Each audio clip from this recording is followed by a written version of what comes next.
Magandang buhay sa lahat mga kabugis. Okay, manghihinayan sa ganito. Tatanggalin nyo yan dahil yan po ay sagabal sa paglaki, pagtalbos. Pagka yan tatanggalin nyo yan. Ito ay blood red pinkish red pala. Nakakahadlang siya sa paglaki. Pag dami ito, hahayaan ko lang siya.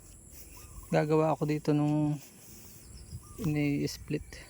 Yan madali lang dapat. Pagka kasi pinatagal niya, ang hirap putulin, makunat. Ito sa isang araw ulit. Ito nyo. Yun. Maigsi lang dapat ang buhay nila sa pag-survive dito. Kailangan putulin nyo na. Yun nangihinayang kayo, hindi mahihirapan siya. Makikita nyo yan, puro tanggalin na nga rin to. Sa isang araw, puro bulaklak na uli yan.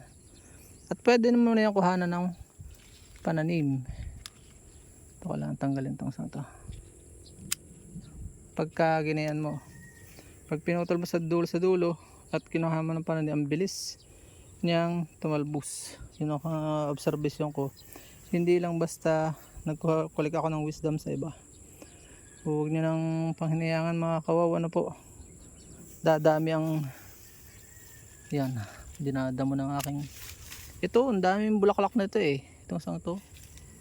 Kalimutan ko lang anong variety nito. Ito naman yung wahid red, maganda siyang pang sayon. Tingnan nyo, kinalbo ko rin yan tayo, puro suli na ulit at bubulaklak ka na ulit. Ito naman kinalbo ko din to, itong pink splash. Sa pinaka paborito ko to, sikang ay old but gold. Itong pink splash kasi dalawa yung bulaklak, puti at white. Hello, may natutunan kayo sa mixi natin vlog. Paalam and God bless. May natira pa yata alas sa lalim. God bless po, bye bye.